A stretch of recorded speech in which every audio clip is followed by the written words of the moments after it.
Shalom, selamat pagi saudara sekalian. Senang bisa kembali berjumpa dengan saudara dalam acara Light of Revival, renungan firman Tuhan yang akan memberkati kita sepanjang hari ini. Mari kita melihat ayat kita, Yohanes 4 ayat yang ke-35. Bukankah kamu mengatakan 4 bulan lagi tibalah musim menuai? Tetapi aku berkata kepadamu, lihatlah sekelilingmu dan pandanglah ladang-ladang yang sudah menguning dan matang untuk dituai. Misi ilahi. Di dalam Alkitab terdapat begitu banyak metafora atau perumpamaan. Dan metafora atau perumpamaan-perumpamaan ini terbagi menjadi dua bagian besar. Ketika Tuhan memerintahkan Hosea untuk mengawini seorang perempuan sundal, itu dimaksudkan oleh Tuhan untuk menunjukkan kepada Hosea dan Israel bahwa Tuhan begitu mengasihi Israel, begitu menyayangi mereka, tetapi Israel bersundal dengan menyembah Allah lain, menyembah dewa-dewa yang ada di Israel. Apa yang dilakukan oleh Hosea, apa yang dialami oleh Hosea, ini adalah metafora atau perumpamaan yang dilakukan atau dikenal sebagai action parable. Dan saudara-saudara, ketika Yesus sedang berbicara dengan seorang perempuan Samaria, lalu murid-muridnya pergi untuk membeli makanan. Lalu ketika mereka datang kembali, mereka memberi makanan kepada Yesus, memanggil Yesus untuk makan, tapi Yesus mengatakan bahwa padaku ada makanan yang tidak kamu kenal. Makananku ialah melakukan kehendak Bapa-Ku. Lalu Yesus mengucapkan kata-kata seperti ayat kita tadi. Kamu mengatakan 4 bulan lagi musim menuai, tetapi aku berkata kepadamu, lihatlah sekelilingmu, pandanglah sekelilingmu, ladang-ladang yang menguning, yang siap untuk dituai. Yesus dan 12 muridnya adalah cikal bakal dari gereja.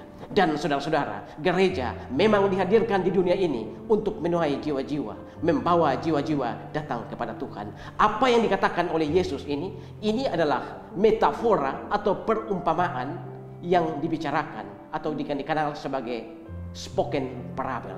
Dan saudara-saudara, gereja Tuhan seharusnya memang kembali kepada misi awal. Gereja Tuhan seharusnya kembali kepada tujuan awal, yaitu menjangkau jiwa-jiwa yang dibawa kepada Tuhan. Tapi belakangan ini gereja sibuk bertengkar, gereja asik bertikai dengan hal-hal yang tidak fundament, gereja sibuk bertikai dengan hal-hal yang tidak dasari. Kalau hanya masalah penafsiran, biarlah untuk sementara waktu kita lupakan. Asal penafsiran apa yang menjadi perbedaan kita, itu bukanlah hal-hal yang fundament atau dasari. Biarlah gereja kembali bersatu, rapatkan barisan, arahkan pandangan kita, arahkan tekad kita untuk menjangkau jiwa-jiwa yang dibawa kepada Tuhan. Gereja seharusnya kembali kepada misi awal, misi ilahi untuk menjangkau jiwa-jiwa. Karena itu saudara-saudara, tidak peduli dari gereja mana, Katolik, Protestan, Pantekosta, biarlah kita lupakan perbedaan-perbedaan itu. Ya, asal perbedaan-perbedaan itu bukanlah perbedaan yang dasari.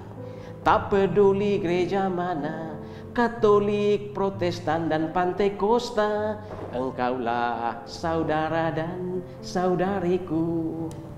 Tak peduli dari denominasi mana, Katolik, Protestan, Pantekosta, GBI, GSJA, Gemit, atau apapun denominasi kita, engkau adalah saudara dan saudariku.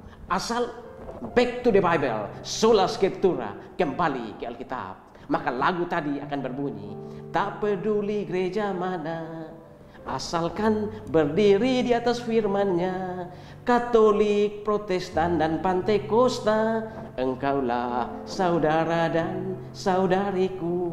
Saudara-saudara, ini saatnya gereja melupakan perbedaan-perbedaan yang tidak dasari, perbedaan-perbedaan yang tidak fundament. Ini saatnya gereja menjangkau dunia, menjangkau Indonesia, menjangkau jiwa-jiwa untuk dibawa kepada Tuhan.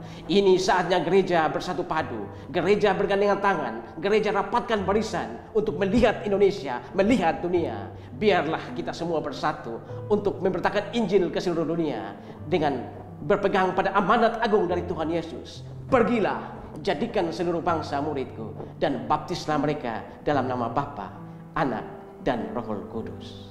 Amin. Tuhan, terima kasih untuk firman-Mu pagi hari ini. Kami belajar satu bagian dari firman-Mu ketika Yesus berbicara dengan seorang perempuan Samaria.